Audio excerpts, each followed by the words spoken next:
Investigation എങ്ങനെയാണ് പോകുന്നതിനെ സംബന്ധിച്ച് തന്നെയാണ് നമുക്കൊന്നും തുറന്നു പറയാൻ പാടില്ലാത്തത്. ആ ഒരു ഡിക്റ്റാറ്റ് കേന്ദ്രത്തിൽ നിന്ന് വന്നിട്ടുണ്ട്. നമുക്കറിയുന്നതാണെങ്കിൽ, നമ്മുടെ അറിവിലേക്ക് വന്ന കാര്യമാണെങ്കിൽ പോലും അത് ഡിസ്ക്ലോസ് ചെയ്യാൻ പാടില്ല എന്നുള്ളതാണ്. കാരണം ഇത് അനിതര സാധാരണമായ വളരെ അൺഫോർച്ചുനേറ്റായിട്ടുള്ള ഒരു ഇൻസിഡൻ്റാണ്.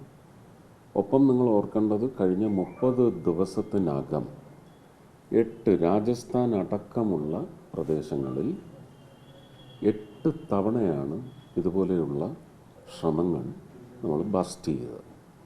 ഇൻ്റലിജൻസും NSGയും അതുപോലെ തന്നെ NIAയും ഒക്കെ നാഷണൽ സെക്യൂരിറ്റി ഏജൻസീസിൻ്റെ മുഴുവൻ സഹായത്തോടു കൂടി 8 അറ്റംപ്റ്റുകളാണ്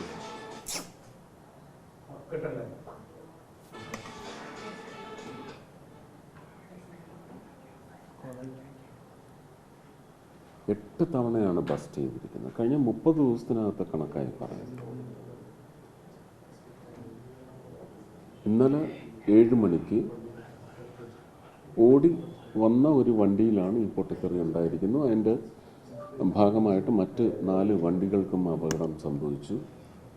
ഇന്ന് രാവിലെ സ്ഥിരീകരിച്ച കണക്കനുസരിച്ച് 9 പേരാണ് മരിച്ചിരിക്കുന്നത്. ബാക്കി നിരവധി പേർ ആശുപത്രികളിൽ ചികിത്സയിൽ കഴിയുന്നു.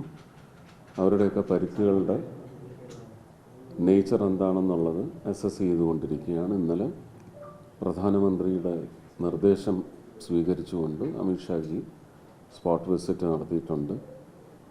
ഒരു കോഡൌണിംഗ് വന്നിട്ടുണ്ടാവും ഇതിനോടകം. FSL ഫോറൻസിക് എക്സ്പേർട്സ് എല്ലാം അവിടെ സ്ഥലത്ത് വിന്യസിച്ചിട്ടുണ്ട്. NSG ആക്റ്റീവായിട്ട് രംഗത്തുണ്ട്. നമുക്ക് അന്വേഷണത്തിൻ്റെ വഴിയെ ഒരുപക്ഷെ ഫലവത്തായ ഒരു റിപ്പോർട്ട് ലഭിക്കുന്നതിനുള്ള പശ്ചാത്തലം ഒരുങ്ങിയിട്ടുണ്ടെന്ന് തന്നെയാണ് അറിയിക്കുന്നത്. ആരായാലും ശരി തന്നെ ശക്തമായി നേരിട്ടിരിക്കും. അത് മാത്രമേ തൽക്കാലം പറയാൻ സാധിക്കുന്നുള്ളൂ. ഈ ഭീകരവാദ പ്രവർത്തനങ്ങൾക്ക് ശക്തമായ നിലപാട് ഇന്ത്യ എടുത്തുകൊണ്ടിരിക്കുന്നതിനിടയിലാണ് വീണ്ടും ഇത്തരത്തിലുള്ള തലസ്ഥാനത്ത് തന്നെ ഉണ്ടായിരിക്കുന്നത്. അപ്പോൾ ഇങ്ങനെയുള്ള ഒരു സംഭവങ്ങൾ ചെറുക്കുന്നതിന് വേണ്ടിയുള്ള ശ്രമങ്ങളൊക്കെ തന്നെ പല രീതിക്കും നടക്കുന്നുമുണ്ട്. അപ്പോൾ അതിനിടയിൽ ഇങ്ങനെ നടക്കുന്നത് ഏത് രീതിക്ക് എന്ത് ചെയ്യാൻ പറ്റും? ഞാൻ നേരത്തെ സൂചിപ്പിച്ച അതാണ്. കഴിഞ്ഞ 30 ദിവസത്തിനിടയ്ക്ക് 8 അറ്റംപ്റ്റുകൾ നമ്മൾ തകർത്തു എന്ന് പറഞ്ഞാൽ രാജ്യത്തിൻ്റെ അങ്ങനെ ഒരു ലക്ഷ്യം, അതിനു വേണ്ടുന്ന ജാഗരൂകത ഇതെല്ലാം പുട്ട് ഇൻ പ്ലേസാണ്. പക്ഷെ അതിനിടയ്ക്ക് നിർഭാഗ്യകരം എന്ന് മാത്രമേ പറയാൻ സാധിക്കുന്നുള്ളൂ. അതുപോലും അതൊന്നും ആംഗിൾസ് ഒന്നും ക്ലോസ് ചെയ്തിട്ടില്ല. നമുക്ക് അന്വേഷണത്തിൻ്റെ ഒരു ശക്തിയെ ബാധിക്കാത്ത തരത്തിൽ നമ്മുടെ ഡിസ്ക്ലോഷേഴ്സ് മുഴുവൻ ഒരു സെൽഫ് റിഫ്രൈൻ ചെയ്യണം.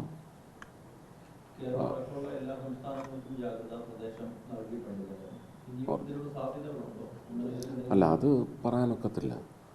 സാധ്യതകളുണ്ടെങ്കിൽ ഈ ജാഗരൂകത കേരളമടക്കമുള്ള സംസ്ഥാനങ്ങൾക്ക് നൽകിയതിനൊപ്പം തന്നെ ഇതിന് ഒരുപക്ഷെ കവചം നിർമ്മിക്കേണ്ട, കവചം പിടിക്കേണ്ടതായ സംഘങ്ങളെല്ലാം കുറച്ചുകൂടി ശക്തമായിട്ട് രംഗത്തുണ്ട് എന്ന് തന്നെയാണ് മനസ്സിലാക്കേണ്ടത്. അതിൻ്റെ ഏറ്റവും വലിയ മെഷ് വർക്ക് ഒരുപക്ഷെ ആന്ധ്രയിലും, ആന്ധ്ര എന്ന് പറയുമ്പോൾ തെലങ്കാന, കേരളം, തമിഴ്നാട്, കർണാടകയൊക്കെ ശക്തമായ വല വിരിച്ചിട്ടുണ്ട്.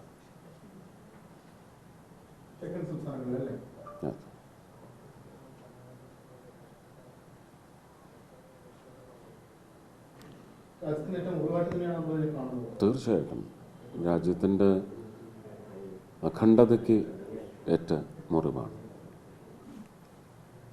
നമ്മളിവിടെ അത്രയും ശക്തമായി മതേതരത്വം, പരമത സ്നേഹം ഇതൊക്കെ ശക്തമായി നിലനിൽക്കുന്നിടത്തും അതിനെ ഉടയ്ക്കാൻ വേണ്ടിയുള്ള ശ്രമം അങ്ങനെ ഒന്നായിട്ടും ഇതിനെ കാണേണ്ടതുണ്ട്. പക്ഷേ ഭാരതത്തിലെ പൗരന്മാരെല്ലാം സംയമനം പാലിച്ച് അങ്ങോട്ടും ഇങ്ങോട്ടും അതിൻ്റെ പേരിലുള്ള അസ്വാരസ്യങ്ങൾ ഒന്നും വിതറാതെ നമ്മുടെ സാഹോദര്യം കൂട്ടിയുറപ്പിച്ച് ഒന്നുകൂടി ഉറപ്പിച്ചുകൊണ്ട് തന്നെ നിലകൊള്ളണമെന്ന് അഭ്യർത്ഥിക്കാൻ മാത്രമേ സാധിക്കൂ. കുറ്റവാളികളെയും അവരെ പിന്തുണയ്ക്കുന്നവരെയും അതിൻ്റെ പിന്നിൽ മറ്റ് ശക്തികൾ രാജ്യമെമ്പാടും പരന്ന് കിടപ്പുണ്ടെങ്കിൽ അതിലേക്ക് തീർച്ചയായിട്ടും നടപടി എന്ന് പറയുന്നത് ശക്തമായി തന്നെ ഇത് ചോദ്യം ചെയ്യപ്പെടുന്ന തരത്തിൽ ഭരണ സംവിധാനം, ഗവൺമെൻറ് ഓഫ് ഇന്ത്യ മുന്നോട്ട് വരും.